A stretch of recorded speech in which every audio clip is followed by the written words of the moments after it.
AIML 특집 웨비나에 오신 여러분들 환영합니다. 저는 AWS 코리아에서 머신러닝에 대한 기술 지원 역할을 하고 있는 강성문 SA라고 합니다. 오늘 웨비나는 세이지메이커에 대한 내용을 다루게 되고요. 첫 번째 세션에서는 기능에 대한 소개를 드리게 되고, 두 번째 세션에서 이제 데모와 실습을 통해서 실제 코드를 통해서 세이지메이커를 보시게 될 겁니다. 자, 강연 중에 질문이 있으신 분들은 고토웨비나의 채팅창에서 이제 질문하시면 되고요. 질문은 공개로 답변되는데 비공개로 받고 싶으시면 비공개라고 태깅을 하고 질문을 주시면 됩니다. 자, 먼저 AWS 제공하는 ML 관련 서비스의 포트폴리오부터 먼저 보고 넘어가겠습니다. 자, 본 그림을 보실 때는 이제 세 가지 레이어를 먼저 집중해 주시기 바랍니다. 맨 아래쪽 레이어를 보면 MXNet이나 텐서플로우 같은 이제 딥러닝 라이브러리들이 탑재된 가상 머신, 프레임워크들 이런 리소스에 대한 내용입니다. GPU가 탑재된 서버들, GPU를 장착할 수 있는 어떤 그 일리스틱 인퍼런스 같은 서비스들, 이런 서비스들이 있고요. 그리고 이제 가운데 레이어에 세이지 메이커라고 불리는 오늘의 주제가 되는 ML 서비스가 있습니다. ML 서비스는 데이터 사이언티스트들을 대상으로 하는 서비스입니다. 데이터 사이언티스트 분들께서 머신러닝 모델을 만들고 학습시키고 배포하고 할 때 사용하실 수 있는 편의 기능들로 구성되어 있습니다. 그리고 이제 맨 위쪽 레이어에는 AI 서비스라고 불리는 레이어가 있는데요. 이 부분에서는 머신러닝에 대한 전문적인 지식이 없어도 머신러닝 서비스들을 시스템에 적용하실 수 있도록 API 형태로 제공해드리는 서비스라고 보시면 될 것 같습니다. 지금 상위 레이어들은 하위 레이어에 대한 어떤 추상화를 제공한다고 봐주시면 되고요. 모두 이제 하위 레이어를 기반으로 해서 구현이 되어 있습니다. 자, 그럼 데이터 사이언티스트 분들께서 작업하시는 라이프 사이클 순서에 따라서 한번 세이지메이커 기능을 한번 매핑해 보도록 하겠습니다. 자, 머신러닝 모델을 개발하실 때 처음 아마도 그 레이블된 데이터를 준비하시는 것과 같이 데이터 준비 과정을 먼저 시작하실 겁니다. 그리고 기계학습 또는 알고리즘을 선택을 해서 이제 개발 환경에서 이 코딩을 하시게 되죠. 그리고 이제 실제로 머신러닝 모델을 트레이닝을 하시게 되는데, 이때 아마 각종 여러 가지 실험들을 반복하시게 될 겁니다. 이제 실험들에 대한 관리도 필요하시게 되고, 이것들이 실제 업무 환경에 가게 되면 업무 환경에 갈 때 배포에 대한 기능이라든가 또는 관리 기능들이 또 필요하시게 됩니다. 세이지메이커에서 제공해드리는 기능들은 그래서 데이터를 준비하실 때는 레이블링을 할 수 있게 드리는 서비스를 제공해드리고요. 그리고 기계학습을 코딩을 하실 때는 이제 개발 환경이랑 노트북, 알고리즘 같은 것들을 제공을 해드립니다. 그리고 각종 실험을 하실 때, 또 디버깅을 하실 때 이를 위한 이제 툴들이 또 제공이 되고, 배포를 하실 때도 각종 편의 기능, 그리고 서비스를 실행하실 수 있는 실행 환경 같은 것들이 제공이 됩니다. 그리고 개발 과정 같은 경우에는 자동화해서 만들 수 있도록 제공을 해드릴 수 있고요. 그리고 전체 과정은 통합 IDE에서 관리가 되도록 되어 있습니다. 자, 그럼 이후에 아마 데모 세션이 있긴 합니다만 그 중에서 대표적인 기능인 클라우드에서 트레이닝 기능을 한번 보고 넘어가 보도록 하겠습니다. 머신러닝 모델을 트레이닝을 하려고 하면 어떤 것이 필요한가요? 네, 일단 알고리즘이 필요하고, 알고리즘이 실행될 수 있는 컴퓨팅 환경이 필요합니다. 그리고 이제 알고리즘의 재료가 되는 그 데이터가 필요하게 되죠. 지금 화면에 보시는 내용은 이제 AWS 콘솔 중에서 세이지메이커 메뉴로 들어갔을 때 보시는 화면이고요. 이 중에서 트레이닝 메뉴에서 Create 트레이닝 잡이라는 버튼을 눌러서 새로운 모델 트레이닝 작업을 생성을 해보도록 하겠습니다. 지금 작업명을 입력을 하고 있고요. 권한 세팅이 되어 있는 상태에서 알고리즘을 XGBoost 알고리즘을 선택을 했습니다. 그리고 알고리즘이 실행될 환경으로 M4X라지 한 대를 설정을 했네요. 그리고 이제 알고리즘에서 사용할 하이퍼 파라미터를 셋업을 할 수 있습니다. 디폴트 값을 그냥 쓰셔도 되고, 또는 값을 수정하셔도 되고요. 그리고 이제 트레이닝의 재료가 되는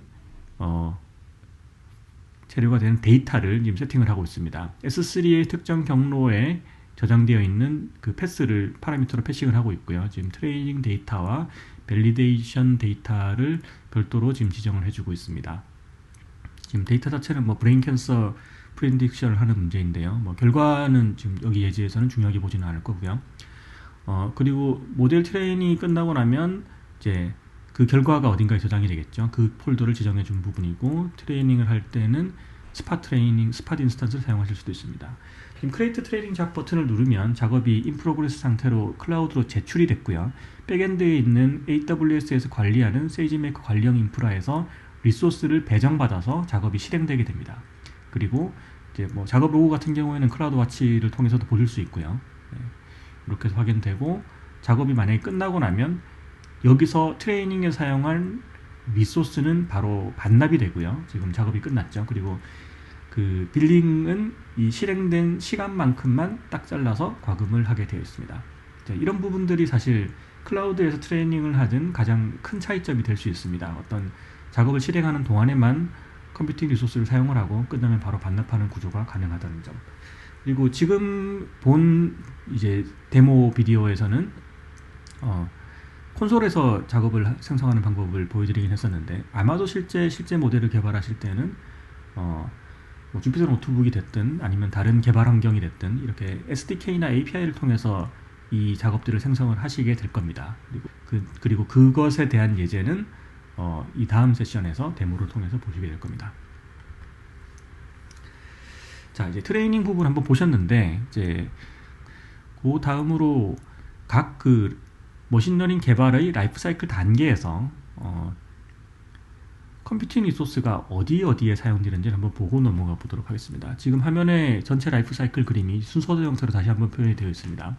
맨 왼쪽 위를 보시면 이제 비즈니스 프로블럼이 있고요. 이 프로블럼을 머신러닝 문제로 바꾸시게 되죠. 바꾸시게 되고, 그 문제를 해결하기 위해서 데이터를 수집하고 그 다음에 통합하고 정제하는 과정을 거치게 됩니다. 그리고 이제 왼쪽 아래에 있는 그 박스인 비주얼라이제이션 앤 어널리틱스에서 데이터 탐험 과정을 통해서 데이터를 이제 여러 방식으로 조합해서 살펴보시게 되고요.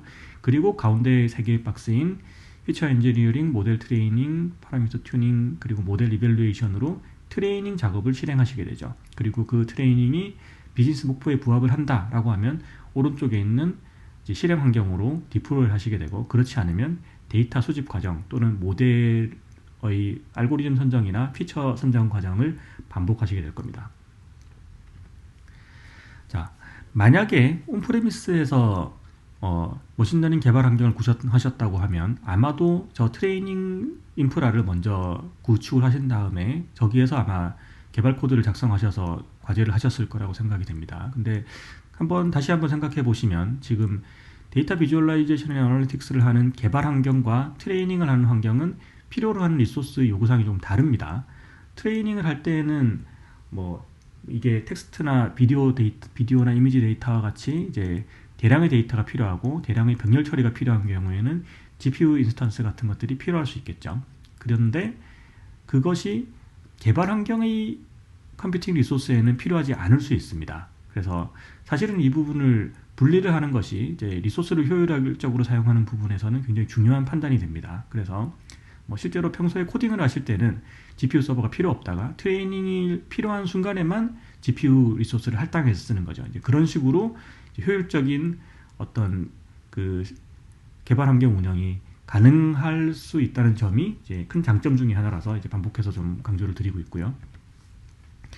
그리고 추론 환경에서의 인프라도 조금 다릅니다. 추론 환경 인프라도 이게 만약에 이미지 처리였다고 하면 트레이닝 과정에서는 그걸 미니 배치로 해서 뭐 수백 장씩 한꺼번에 데이터의 트레이닝을 이제 연산을 넣었을 텐데, 추론 환경에서는 거의 이제 한 장씩 들어오게 됩니다. 그래서 GPU 서버가 필요하다고 하더라도 학습에 필요한 GPU 서버랑 추론에 필요한 GPU 서버랑 어떤 환경의 요구사항 자체가 다를 수 있습니다. 그래서 이 부분도 별도로 운영하는 것이 중요하죠. 그래서 자, 이렇게 나누어서 작업을 구성할 수 있게 되어 있고, 이제 그런 부분들이 크게 이제 학습 환경, 개발 환경, 학습 환경, 추론 환경으로 크게 나누어져서 리소스를 추상화시켜서 관리할 수 있도록 세이지메이커가 제공해 드린다라는 것들을 좀 봐주셨으면 좋겠습니다.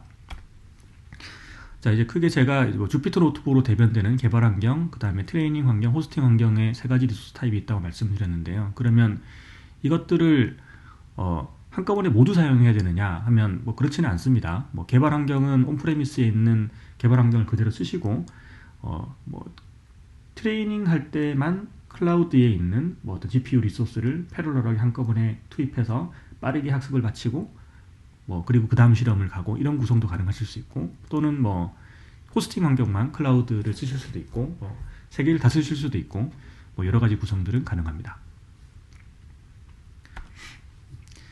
네. 그래서 지금까지 사실 간략하게 세이지메이커에 대한 어떤 핵심 기능들을 말씀드린 거고요. 이제 전반적으로 오버롤한 얘기였다고 할 수 있고, 예. 그리고 이제 그 뒤로 좀 각 단계별로 다른 또 세부적인 기능들을 좀 하나씩 살펴보도록 하겠습니다. 자, 그럼 먼저 데이터 준비부터 다시 들어가 보겠습니다.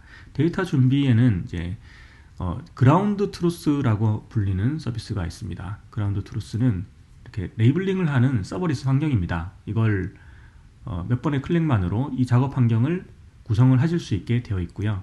작업 구성하실 때는 S3에 이제 레이블이 필요한 데이터의 경로를 지정을 하시게 되고, 오른쪽에 보시면 어떤 레이블링 작업인지 종류를 선택하게 됩니다. 그것이 장면 인식인지, 오브젝트 디텍션인지, 텍스트 클래시피케이션인지, 또는 뭐 시멘틱 세그멘테이션인지, 또는 뭐 텍스트에서 많이 사용하는 네임드 엔티티 레코그니션과 같은 NER이든, 또는 뭐 커스텀 환경을 만드실 수도 있습니다. 이런 레이블링 작업의 속성을 결정을 하시고, 그리고 작업자를 설정하게 되어 있습니다. 왼쪽 아래에 보면 워커를 설정하게 되어 있는데요. 예, 여기에 작업자를 설정을 해서 프라이빗하게 작업 풀을 운영하실 수도 있고, 또는 퍼블릭하게 이제 이 작업들을 외부의 작업자들한테 의뢰를 하시는 구조도 가능합니다. 자, 저렇게 작업 환경을 만들고 나면 작업자는 별도의 URL로 접속을 해서 이제 레이블링 작업을 하게 되고요. 이제 화면 오른쪽에서 보시는 것 같은 그런 작업 환경에서 작업을 하시게 됩니다.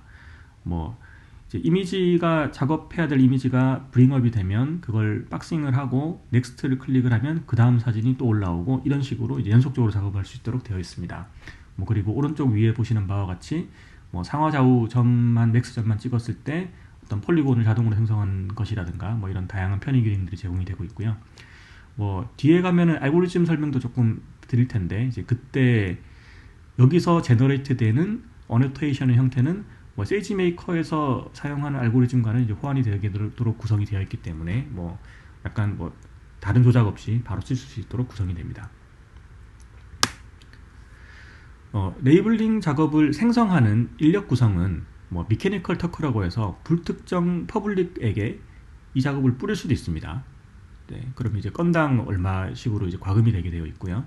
프라이빗 구성은 실제 내부적으로 레이블링을 하는 인력을 직접 관리하시는 겁니다. 아까 이제 워커 관리하는 화면을 잠깐 보여드렸는데, 그런 화면에서 관리를 하시게 되는 것들이고, 만약에 이제 보안에 예민한 데이터다라고 하면 이런 방식을 구성하시게 되겠죠.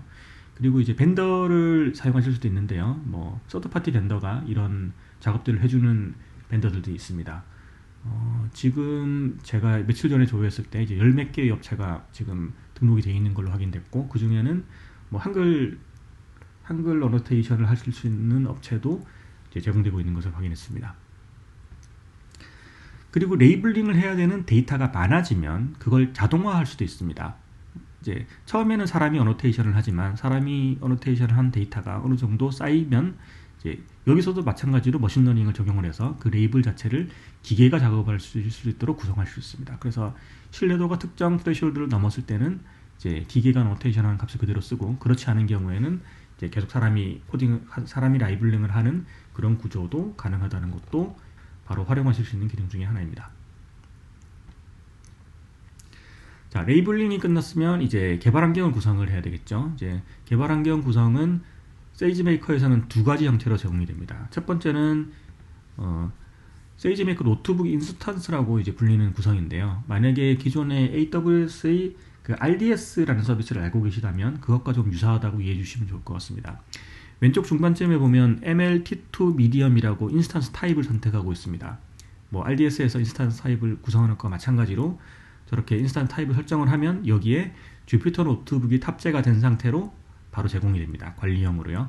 그리고 이제 필요하지 않으실 때는 꺼두시면 되고요. 필요할 때 이제 켜서 다시 개발하시고 뭐 그렇게 구성이 되고, 뭐 필요하시면 VPC 네트워크 안에 이제 구성을 하실 수도 있게 되고, 또는 코드 커밋이나 이제 Git 레퍼지터리를 연결해서 형상 관리와 바로 직접 연결하실 수도 있습니다. 여기서 이제 Create 노트북 인스턴스 버튼을 이렇게 누르게 되면 지금 화면에 보시는 바와 같이 그 생성된 노트북을 관리하실 수 있게 되어 있는데요. 이제 필요 없으신 부분들은 꺼놓으시면 되고요. 여기에서 다시 오픈 주피터 또는 오픈 주피터 랩을 클릭을 하시면 이제 이런 화면들이 올라옵니다. 여기는 그 주피터 랩에서 지금 세이지 메이커 예제 메뉴를 클릭한 상태의 화면을 캡처해 뒀는데, 왼쪽을 보시면 뭐 이미지 클래시피케이션, 뭐 리니어 러너, 오브젝트 디텍션, 이렇게 다양한 예제들이 지금 있는 것들을 보실 수 있고요. 아마 이후 실습 시간에 이 예제들 중에 하나를 이제 코드를 이제 스텝 바이 스텝으로 보시게 됩니다. 그리고 저 예제를 하나 클릭을 하시면 뭐 이렇게 예제 코드가 하나 올라옵니다. 이제 주피터 노트북으로 되어 있기 때문에 라인 바이 라인으로 다 설명들이 들어가 있고요. 그걸 단계별로 실행을 하실 수 있게 되어 있습니다. 저기서 이제 오른쪽 위에 있는 크리에이터 카피 버튼을 클릭하시면 이제 여러분들의 작업 환경에 저 코드가 카피돼서 들어오고요. 그 코드를 통해서 이제 바로 뭐 실습을 한번 해보시고 난 다음에 거기서 데이터만 바꾸면 동일한 알고리즘을 바로 쓰실 수 있도록 이제 구성하실 수 있습니다.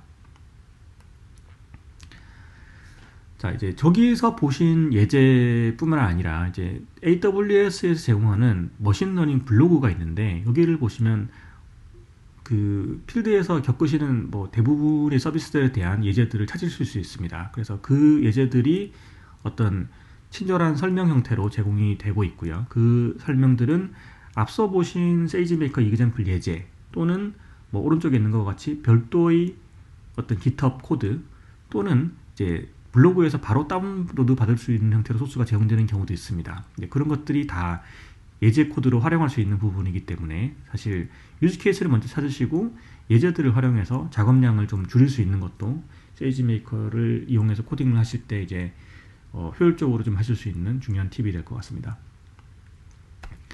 자, 앞서 보신 내용은 뭐 이제 세이지메이커 이전의 그 기존 방식이고요. 세이지메이커 스튜디오라고 작년 리이벤트 때 출시가 된 서비스가 있습니다. 2019년 리이벤트 때 출시가 된 서비스로 여기서 이제 제일 중요한 변화는 어떤 로그인 부분이 로그인 URL 자체가 별도로 떨어졌습니다. 그래서 사용자 관리를 별도로 할 수 있게 되어 있고요. 그래서 그 풀에서 여러 명의 데이터 사이언티스트들이 협업을 할 수 있는 환경이 구성되었다라는 것이 가장 중요한 차이점이 될 수 있습니다.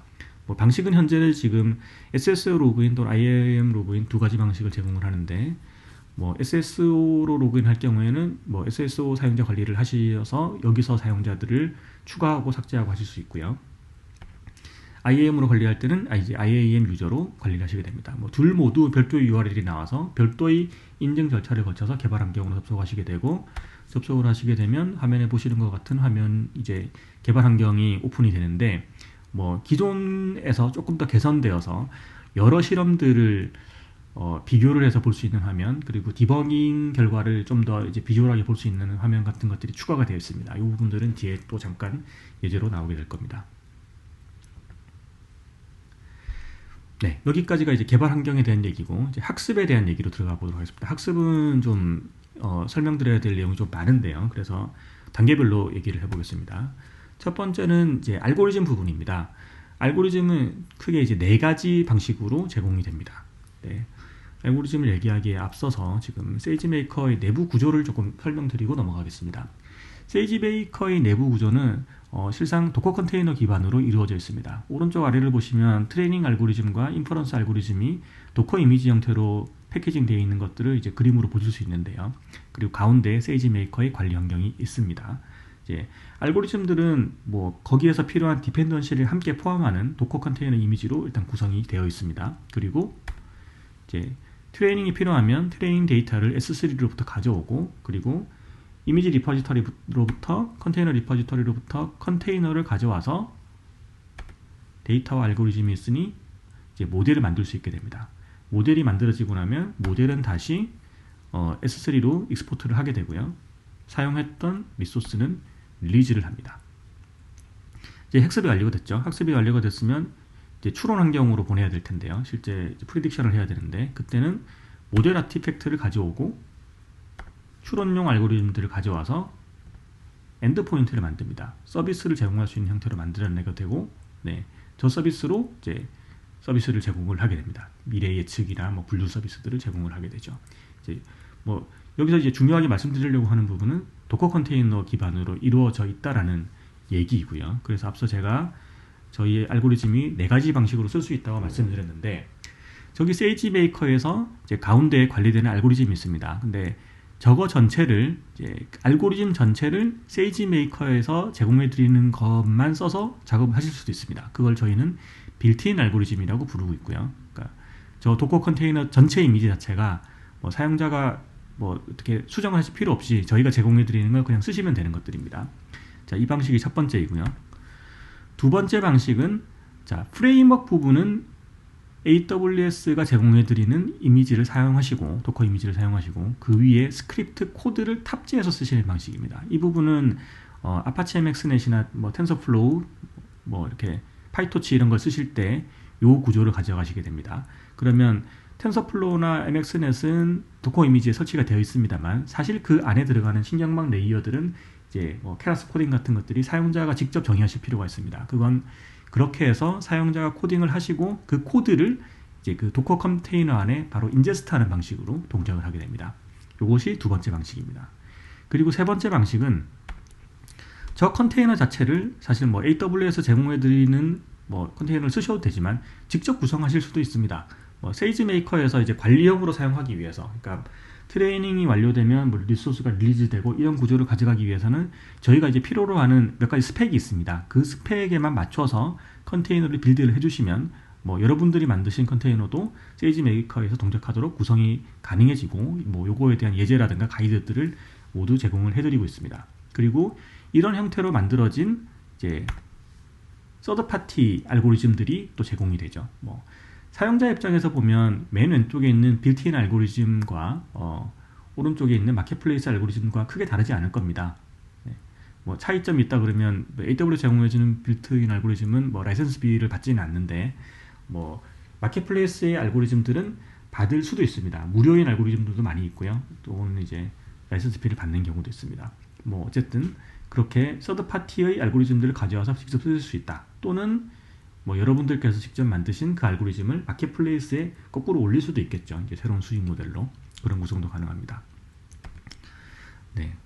그래서 뭐 알고리즘별로 조금 더 살펴보면 AWS가 제공하는 빌트인 알고리즘은 지금 화면에 보시는 것 같은 17종이 있습니다. 뭐 컴퓨터 비전, 뭐 클래시피케이션, 추천, 어노멀리 디텍션, 회귀, 뭐 클러스터링, 뭐 필요하신 알고리즘들은 여기 있을 거라고 생각이 되는데요. 뭐 기존에 사용하시던 라이브러리보다 어떤 성능 면에서 좀 최적화됐다는 부분, 그 다음에 병렬 처리 같은 분산 트레이닝 같은 것들이 가능하도록 좀 튜닝이 되었다는 부분, 이런 부분들이 좀 차이점이 있을 수 있고요. 그리고 뭐 몇 가지 뭐 DeepAR이라든가 저기 뉴럴 토픽 모델링 같은 경우에는 뭐 최신의 어떤 그 딥러닝 알고리즘들을 구현체로서 제공해드리면서 바로 직접 사용하실 수 있도록 제공되는 부분도 있다는 점을 조금 인지해 주시면 좋을 것 같습니다. 빌트인 알고리즘들이 이렇게 제공이 되고 있고, 뭐 예를 들어서 뭐 그 중에 오브젝트 디텍션 같은 알고리즘은 유명한 VGG나 레즈넷 같은 것들을 베이스로 하고 수 있고, 그것들을 선택할 수 있게 되어 있고, 이제 트랜스퍼러닝을 지원하기 때문에 이제 플래그에 트랜스퍼러닝을 쓰겠다 안 쓰겠다 플래그 지정 하나만으로 바로 이제 기존 레이어를 바로 다운받아서 쓸 수 있게 되기 때문에 뭐 좀 쓰기 상당히 아마 편리하다고 느끼실 거라고 생각됩니다. 그리고 거기서 이제 프리즈 레이어를 선택을 하면 내가 뭐 마지막 레이어만 트레이닝을 하고 나머지는 그냥 다 기존 걸 쓸 것인지, 아니면 전체를 다 트레이닝 시킬 것인지, 이런 것들을 모두 선택을 하고 뭐 또는 이제 하이퍼 파라미터를 조정해 가면서 세부적인 튜닝을 하실 수 있도록 구성이 됩니다. 예를 들면 이제 이런 서비스들이 있다는 것이고요. 이제 두 번째 방식이라고 소개드렸던 딥러닝 프레임워크 같은 경우에는 뭐 일단 이제 스크립트 코드를 삽입을 해야 된다고 말씀드렸는데, 이제 저희 SDK를 보고 이제 코딩을 하시게 될 겁니다. 지금 지원해 드리는 것들은 이제 아파치 스파크, 텐서플로우, MXNet, 사이키런, 파이토치 체이너, 그다음에 스파크 MS 어빙까지가 제공되고 있습니다. 뭐 지금 이 부분이 그 텐서플로우 에스티메이터를 실행하는 API 예제 코드인데요. 여기 가운데쯤 보시면 이제 텐서플로우로, 그러니까 세이지메이커 텐서플로우에서 임포트해온 텐서플로우로 에스티메이터를 선언을 하고, 거기에 지금 엔트리 포인트라고 아발론.py 파일을 설정하고 있는 거 보실 수 있는데, 저 아발론.py에 사용자의 코드가 들어가게 됩니다. 저기 안에 저 신경망 레이어 코딩이랑 뭐 사용하실 파라미터 이런 것들에 대한 코딩이 필요하시게 되고요. 이런 부분들은 이제 가이드를 통해서 확인할 수 있습니다. 그래서 이 부분이 텐서플로우로 딥러닝 프레임워크를 쓰실 때 예제 코드가 되고요. 저 코딩을 하는 방법은 이제 다음 세션에서 좀 더 자세하게 보실 수 있게 될 겁니다. 네, 그리고 이제 컨테이너를 직접 빌드하시는 방법이 있다고 했죠. 그럼 왼쪽에 보시면 뭐 제가 그 세이지메이커 예제에서 이제 Bring Your Own이라는 이름으로 파인드를 해본 건데요. 뭐 저렇게 여러 가지 방식들에 대한 예제들이 제공되고 있습니다. 이제 저 예제들을 참고하시면 이제 몇 가지 설정 값들을 바꿔가시면서 여러분들의 알고리즘을 직접 그 컨테이너로 빌드도 가능하다는 것. 네. 뭐 오른쪽에 보이시는 것 같이 세부적인 구조 포맷을 좀 맞춰주는 게 필요하고요. 저 스펙대로만 코딩을 해주시면 이제 세이지메이커에 사용하는 경우는 가능한 형태가 되고 또 뭐 마켓플레이스에도 올릴 수 있는 그런 형태가 됩니다. 네. 네, 마지막으로 이제 마켓플레이스의 모델을 사용하는 것인데요. 이제 그 저희 마켓플레이스에 뭐 머신러닝 모델로 검색을 하셔도 되고 또는 세이지메이커에도 마켓플레이스 모델로 연결되는 링크가 있습니다. 그 링크를 클릭하시면 이제 다음 화면으로 넘어오시게 되고요. 이제 뭐 예를 들면은 뭐 오브젝트 디텍션 같은 경우에는 뭐 AWS에서 제공해드리는 빌트인 알고리즘도 있습니다만 뭐 지금 화면에 보시는 것 같은 경우에는 뭐 자동차 사진을 넣었을 때 자동차의 모델명, 연식, 뭐 이제 뭐 그런 것들을 맞출 수 있는 뭐 그런 모델은 오브젝트 디텍션보다는 조금 더 한 단계 이제 레벨업된 기능이겠죠. 뭐 이런 것들을 바로 이렇게 다운받아서 바로 직접 쓰실 수 있다. 트레이닝이 이미 완료된 뭐 또는 이 컨테이너를 가지고 직접 트레이닝을 하실 수 있는 그런 알고리즘들이 서드 파티를 통해서도 제공된다라고 봐주시면 좋을 것 같습니다. 네.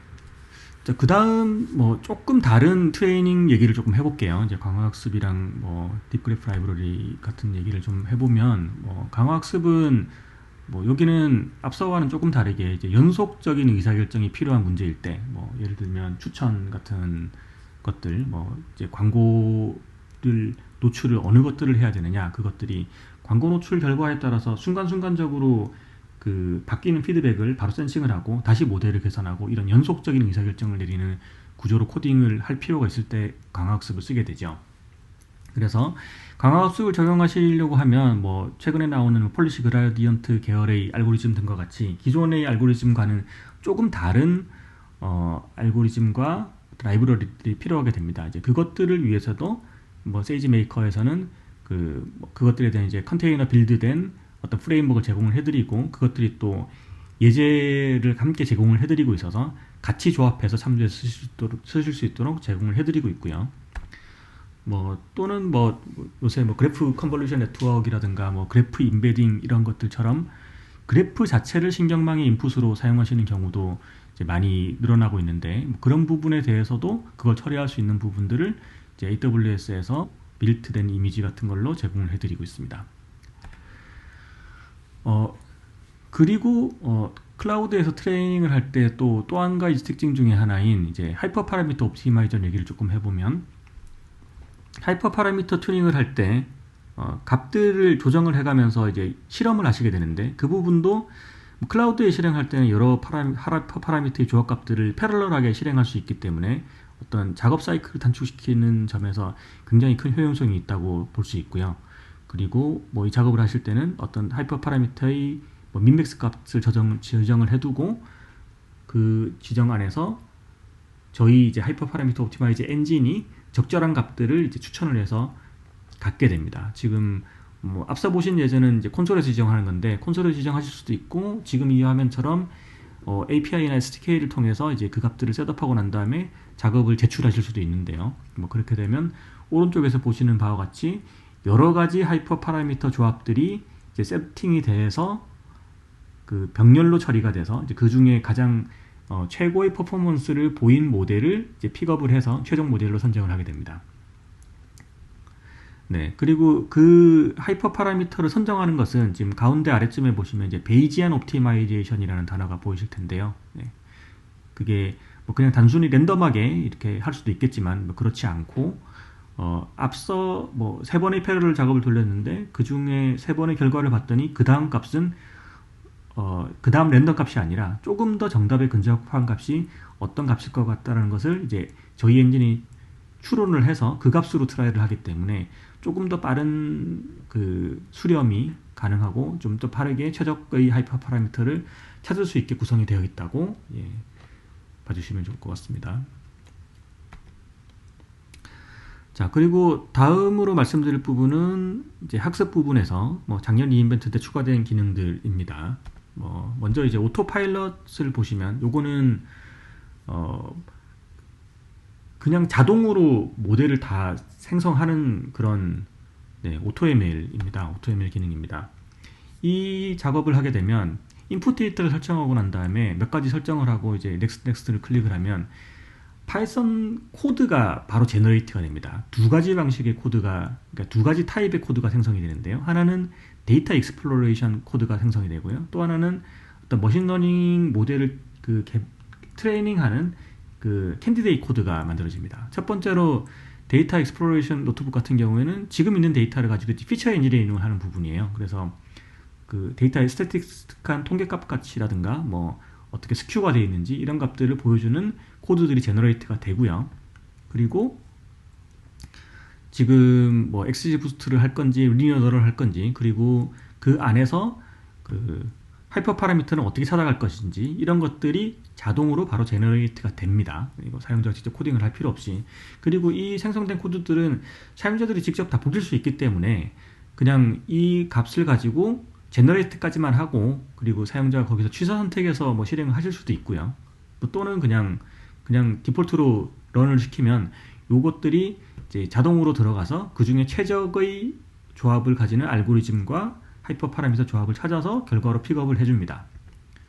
네, 그래서 이게 아까 하이퍼 파라미터 옵티마이제이션 작업과 좀 유사하게 패러럴하게 작업을 넣으면서 그 다음 시도해야 되는 실험을 값들을 이제 세이지 메이커가 좀 능동적으로 조정을 해가면서 값을 찾습니다. 그렇게 해서 최종 값을 주게 되고요. 최근에는 이렇게 만들어진 그 모델들이 사실 데이터 사이언티스트들이 시간을 들여서 그 찾아낸 모델에 비해서 오히려 기계가 찾아낸 모델이 훨씬 좋은 성능을 내기도 하기 때문에 또 이런 기능들에 많은 관심을 가지고 계신 걸로 알고 있습니다. 네, 그리고 세이지 메이커 익스페리먼트라고 하는 기능도 추가가 되어 있는데요. 이 기능은 앞서 오토 파일럿에서 보셨던 여러 가지 실험들도 마찬가지고, 또는 그게 사용자가 직접 정의한 실험이 될 수도 있습니다. 이제 그 실험에 대한 결과들을 비교하고 검토할 수 있는 그런 기능입니다. 그래프를 그려서 보실 수도 있고, 값을 이렇게 이제 비교를 해가지고 어느 모델이랑 어느 실험이랑 어느 실험들이랑 어떤 부분에서 성능이 더 좋게 나타났는지 이런 것들을 직접 비교하면서 이제 결과를 분석하실 수 있는 기능도 통합이 같이 되어 있고요. 그리고 이제 프로세싱도 별도로 처리할 수 있도록 구성이 되어 있는데요. 어떨 때는 프로세싱 자체가 굉장히 작업이 무거울 수도 있습니다. 그럼 그런 작업들을 이제 별도의 작업 구성으로 해서 이제 분리시켜서 관리할 수 있도록 제공해드리는 기능도 이제 추가가 됐고요. 그리고 모델 디버깅을 하는 기능도 추가가 됐는데, 이제 트레이닝을 하는 중에 사실 빨리 수렴을 하지 않는다거나 여러 가지 문제들이 나타나는데, 이제 그것들을 결과가 나올 때까지 기다렸다가 다시 대응을 하기에는 사실 시간적인 어떤 이슈가 있을 수도 있고, 그렇죠. 그래서 이 디버거는 또 어떻게 동작을 하냐면, 트레이닝 작업이 실행되고 있으면 그걸 모니터링하는 별도의 작업이 하나 만들어집니다. 그래서 지금 현재 트레이닝 중에서 어떤 제너레이트 되고 있는 어떤 로그 값들, 이런 값들을 계속 모니터링을 하면서 지금 트레이닝이 잘 되고 있는지 이런 것들을 모니터링하고 그걸 이제 사용자에게 알림을 주고 관리할 수 있게 해주는 이제 그런 기능들로 구성이 됩니다. 지금 현재는 15개 정도의 빌트인 룰이 제공이 되고 있고요. 예를 들어서 데드렐루, 베니싱 그레디언트 이런 문제들이 발생하고 있지 않는지를 이제 외부에서 모니터링을 할 수 있도록 구성하실 수 있습니다. 네, 그리고 트레이닝에서 마지막으로 이제 스팟 트레이닝 기능인데요. 스팟 트레이닝은 이제 스팟 인스탄스를 트레이닝에 사용하는 기능입니다. 그래서 앞서 비디오에 잠깐 그 콘솔에서 제어를 할 때 트레이닝 할 때 버튼을 끄고 켜고 하는 걸 보셨는데, 이제 API 호출을 할 때 플래그 지정 하나만으로 이제 스팟 트레이닝을 하겠다 안 하겠다를 지정할 수 있기 때문에 굉장히 편리하게 이제 그 비용 효율적인 옵션을 선택할 수 있도록 좀 바뀌어 있다고 봐주시면 좋을 것 같습니다. 자, 다음은 머신러닝 개발의 라이프 사이클 중에서는 이제 마지막 단계라고 할 수 있는 배포 관리 부분에 대해서 보도록 하겠습니다. 배포 관리는 뭐 화면에 보시는 것 같은 기능이 있는데요. 네, 처음으로 보실 기능은 배치 트랜스폼입니다. 이 부분은 자, 배치 트랜스폼 같은 경우에는 이제 학습이 완료가 됐죠. 학습이 완료가 됐으면 모델이 있을 겁니다. 근데 그 모델이 있고 추론을 해야 되는 입력 데이터가 있을 겁니다. 그러면 입력 데이터랑 모델을 가지고 예측을 실행을 합니다. 인퍼런스를 실행을 합니다. 분류가 됐든 예측이 됐든 그것들을 실행을 하고 이 작업이 배치로 도는 순간에 리소스를 배정받고 배치 작업이 끝나면 바로 반납하는 방식의 구성입니다. 뭐 이 구성으로 하게 되면 뭐 작업하는 동안 되면 또 리소스를 사용하시게 되니까 이제 또 조금 더 비용 효율적인 구성이 가능하시게 되죠. 하지만 경우에 따라서는 24시간 서비스를 하는 서비스 형태의 배포도 필요하실 수 있습니다. 세이지메이커에서는 그런 환경을 위해서 호스팅 환경을 제공해 드리고 있는데요. 가운데 AWS 박스 그림을 보시면 이제 엔드포인트라는 형태로 지금 오토 스케일링이 가능한 어떤 호스팅 영역이 그림으로 표현이 되어 있습니다. 그래서 뭐 주피터 노트북 서버를 이용하시든 또는 다른 개발 환경에서 디플로이 명령을 내리시면 저 환경에 바로 이렇게 트레이닝 완료된 모델을 서비스 형태로 제공을 해드리게 될 수도 있고요.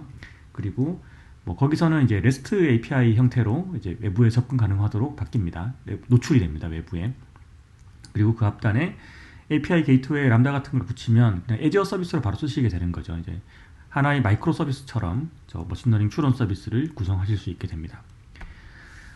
저 엔드포인트는 뭐 도커 컨테이너 기반으로 러닝이 되게 되어 있고요. 그리고 여러 버전의 모델을 이제 올릴 수 있게 되어 있습니다. 지금 화면에 뭐 4가지 색상의 모델 버전이 있다고 할 때 그것들을 30, 50, 10, 10의 비중으로 라우팅을 되도록 구성이 가능하고요. 그러면 각 그 모델마다 퍼포먼스가 어떻게 나왔는지 비교 테스트를 해서 뭐 A/B 테스트 같은 걸 할 수 있는 그런 환경이 구성이 가능하게 되겠죠.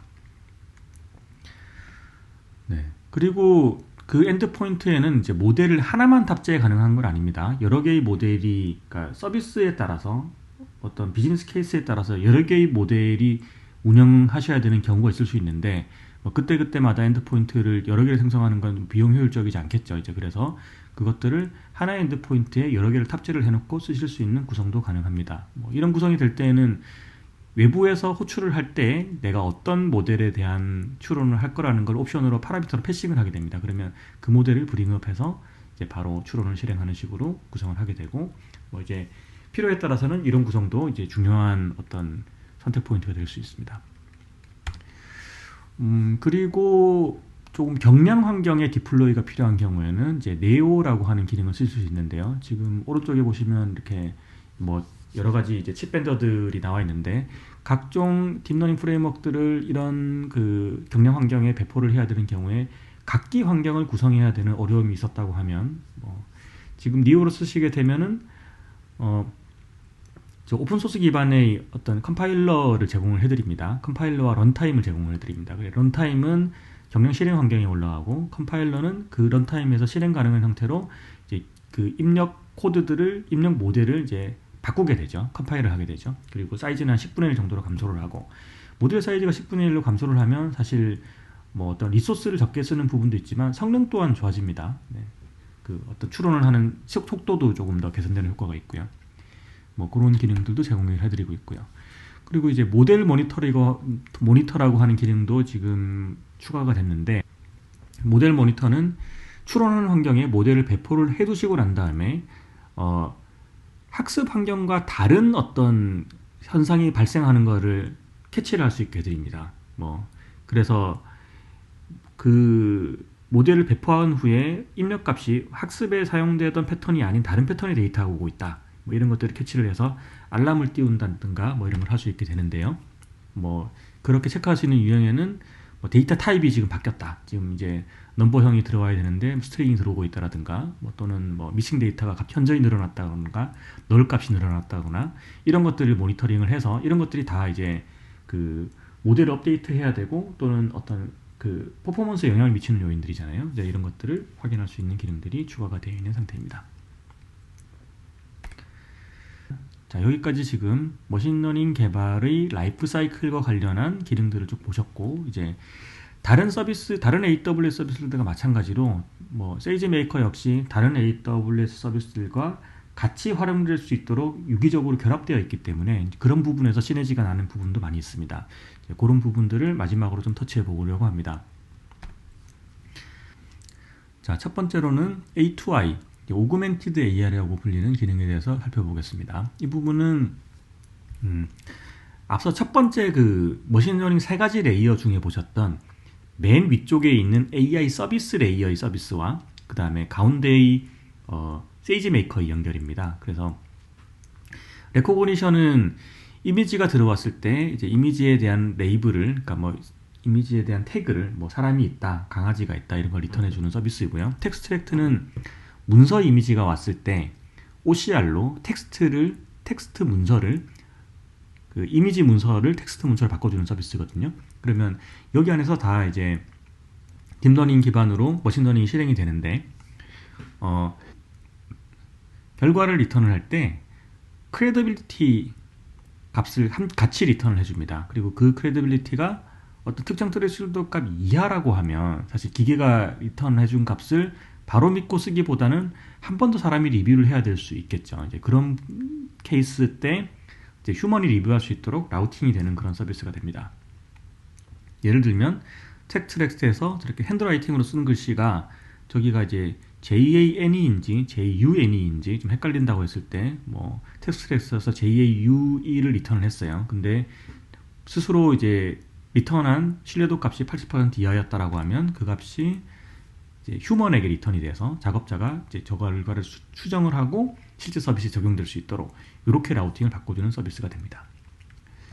자, 이런 서비스가 있고요. 또는 IoT 서비스랑 결합되기도 합니다. 이 부분들은 이제 제조 쪽 계시는 분들은 많이 관심을 가지고 봐주시고 계신데 IoT의 그린그래스라고 하는 기능이 있는데 이 기능은 엣지에 인터넷과 연결되지 않은 오프사이트에 어떤 IoT와 클라우드를 연결하는 게이트웨이의 런타임 성격으로 이제 AWS 제공해드리는 서비스이고요. 여기에 제공되는 기능이 뭐 클라우드랑 커넥티비티, 뭐 보안 관련된 기능, 람다 런타임 이런 기능들이 있습니다만 그 중에 하나로 머신러닝 추론 런타임을 제공을 해드립니다. 그리고 그것들이 세이지메이커랑 결합이 되어 있어서요. 클라우드에서 트레이닝을 실행하고 트레이닝된 결과를 오프라인 사이트에 내릴 수 있습니다. 이제 그렇게 구성이 가능한 게 되고요. 뭐 그린그래스의 서비스 군성은 뭐 화면에 보시는 바와 같습니다. 뭐 로컬 액션 같은 것들, 보안 관련된 저장소 기능들, 로컬 리소스 액세스, 람다 런타임 이런 기능들이 제공이 되고 머신러닝 추론도 이제 바로 오프라인에서 할 수 있도록 런타임을 제공을 해드리고 있고요. 거기에 바로 이제 세이지메이커가 바로 호환이 되는 거죠. 오른쪽 그 화면 캡처를 보시면 이게 그 그린그래스로 머신러닝 코드를 내릴 때 이제 어떤 모델을 내릴 건지를 선택하는 화면인데요. 뭐 세이지메이커에서 트레이닝한 작업이라고 하면은 저렇게 세이지메이커의 트레이닝 잡만 설정을 해주면 그 모델을 알아서 가지고 오고 디플로이 명령이 내리면 IoT 엣지로 바로 데이터가 내려갑니다. 자, 이런 구성이 가능해지고 AWS에서 제공하는 이제 빅데이터 관련된 서비스 중에서 뭐 가장 대표적인 것이 EMR이라고 할 수 있는데요. 일러스틱 맵 리듀스의 약자고요. 지금 화면 오른쪽에 보시면 그 EMR을 론칭시키는 화면 캡처인데 뭐 화면에 이제 하두베 코어 관련된 것들, 하두비라든가 스파크, 프레스토, HBase 이런 것들을 이제 저기 체크를 하고 론칭을 하면 바로 탑재되는 형태로 이제 매니지드 형태로 서비스가 제공이 되는 건데 거의 이제 빅데이터에서 ETL이라든가 또는 이제 데이터 대량 프로세싱을 할 때 이 인프라들을 많이 사용하시게 되겠죠. 그러면 데이터가 대량이면 세이지메이커에서 전처리를 할 수도 있지만 사실 그 전처리 자체를 EMR 인프라를 사용해서 하고 싶으신 경우도 많이 있을 겁니다. 그런 경우에서 세이지메이커에서 EMR을 호출을 해서 전처리 작업을 돌리고 그 결과를 리턴을 받아서 세이지메이커에서 후속 처리를 하는 그런 구성이 가능할 수 있고요. 또는 뭐 EMR에서 스파크 작업을 실행을 하다가 이제 세이지메이커에서 제공하는 클라우드 뭐 기반 트레이닝 그리고 알고리즘 같은 것들이 필요하다라고 하면 거꾸로 스파크에서 세이지메이커로 작업을 넣을 수도 있습니다. 그리고 뭐 유사하게 뭐 알스튜디오 같은 거 쓰고 계셨다고 하면은 뭐 알스튜디오에서 데이터 익스플로레이션이랑 뭐 그래프 그리고 분석하는 작업들을 하시다가 이제 클라우드의 어떤 대량 리소스를 가지고 트레이닝 작업이 필요하다라고 하면 그때 세이지메이커로 작업을 넣는 이런 구성들도 가능해지죠. 네, 그리고 이제 머신러닝이 프로덕션 환경으로 연결될 때는 또 CI/CD의 연결이 또 중요한 포인트 중에 하나가 될 겁니다. 요즘 뭐 MLOps라는 얘기로 이제 이런 표현들도 많이 얘기되고 있기도 한데요. 뭐 세이지메이커에서는 이제 GitHub 또는 AWS에서 매니지드 형태로 제공하는 이제 버전 관리 시스템인 코드 커밋 뭐 이런 시스템들을 연결을 해서 이제 머신러닝 코드를 형상 관리하실 수 있습니다. 그래서 형상 관리를 코드 관리를 여기서 하시게 되고 그리고 그 배포 관리는 뭐 AWS의 이제 코드 파이프라인이라고 하는 CI/CD 파이프라인을 구성할 수 있는 관리형 서비스가 있는데요. 뭐 젠킨스랑 유사한 거더라고 좀 일단 봐주시면 좋을 것 같고 거기에 이제 소스가 코드 커밋 또는 깃허브로 해서 제출이 되면 그걸 빌드를 하고 뭐 클라우드 포메이션을 통하든 아니면 다른 방식을 통해서 이제 배포를 해서 테스트계, 스테이징계, 프로덕션계로 배포를 하는 뭐 이런 기능들을 구성을 해보실 수 있게 되고 이 과정들을 자동화하실 수 있게 됩니다. 그리고 이제 클라우드 포메이션에서 디플로이 할 때에는 저희가 인프라스트럭처 애저 코드라고 저희가 부르죠. 그래서 코드를 통해서 똑같은 인프라 환경을 바로 복제하듯이 찍어낼 수 있기 때문에 테스트, 스테이징, 프로덕션 환경을 동일하게 구성을 해서 테스트를 하실 수 있게 되고요. 뭐 그때 구성하시는 것들도 앞서 저 세이지메이커가 이제 호스팅되는 엔드포인트로 제공이 될 때 왜 마이크로 서비스처럼 제공될 수 있다고 말씀드렸는데요. 뭐 그런 구성들을 뭐 각 테스트계, 스테이징계, 프로덕션계 각각 구성을 해서 이렇게 동일한 환경에서 테스트하실 수 있도록 구성하는 것도 가능하겠죠. 또는 머신러닝에 대한 트레이닝 작업을 다른 뭐 데이터가 업로드된 작업으로부터 트레이닝을 시킨다거나 뭐 이렇게 오케스트레이션 하는 기능이 필요하실 수도 있습니다. 그런 경우에는 이제 스텝 펑션이 그 AWS에서 사실 뭐 람다를 오케스트레이션 하는 툴로 가장 많이 알려져 있는데 그게 람다만 오케스트레이션 할 수 있는 게 아니라 뭐 AWS 배치라든가 다이너모DB 작업, 그 다음에 ECS 파게이트 작업, SQS 글루, 그리고 EMR, 그리고 세이지메이커와 같은 작업들을 바로 호출할 수 있게 되어 있습니다. 그래서 설정만으로 이제 세팅을 하고 스텝을 정의를 하시면 거기서 바로 세이지메이커 트레이닝 작업을 넣는다거나 또는 뭐 추론 작업을 넣는다거나 이런 작업을 하실 수 있기 때문에 이렇게 이제 작업을 선후행 관리를 잡아서 관리를 하실 수도 있게 되고요. 선후행을 잡아서 관리하실 수도 있게 되고요.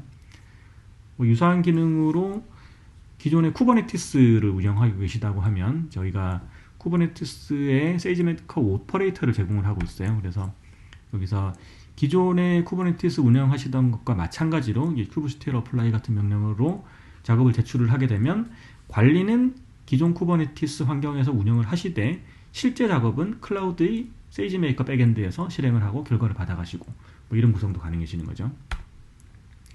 네, 여기는 그래서 저희가 쿠버네티스의 오퍼레이터를 이제 그 플러그인 형태 제공을 해드리고 있으니 요걸 이제 활용하실 수 있게 되는 거고요. 그리고 뭐 쿠버플로우 같은 것들을 쓰시는 경우에도 저 워크플로우에서 오퍼레이터를 저희가 제공을 해드리고 있기 때문에 저 쿠버플로우의 백엔드도 이제 세이지메이커로 구성을 하실 수 있고 뭐 또는 뭐 빅데이터 오케스트레이션에 많이 사용되는 에어플로우 같은 걸로 스케줄 관리를 하실 때도 또 마찬가지로 세이지메이커 작업을 연동하거나 이런 구성들이 가능해집니다.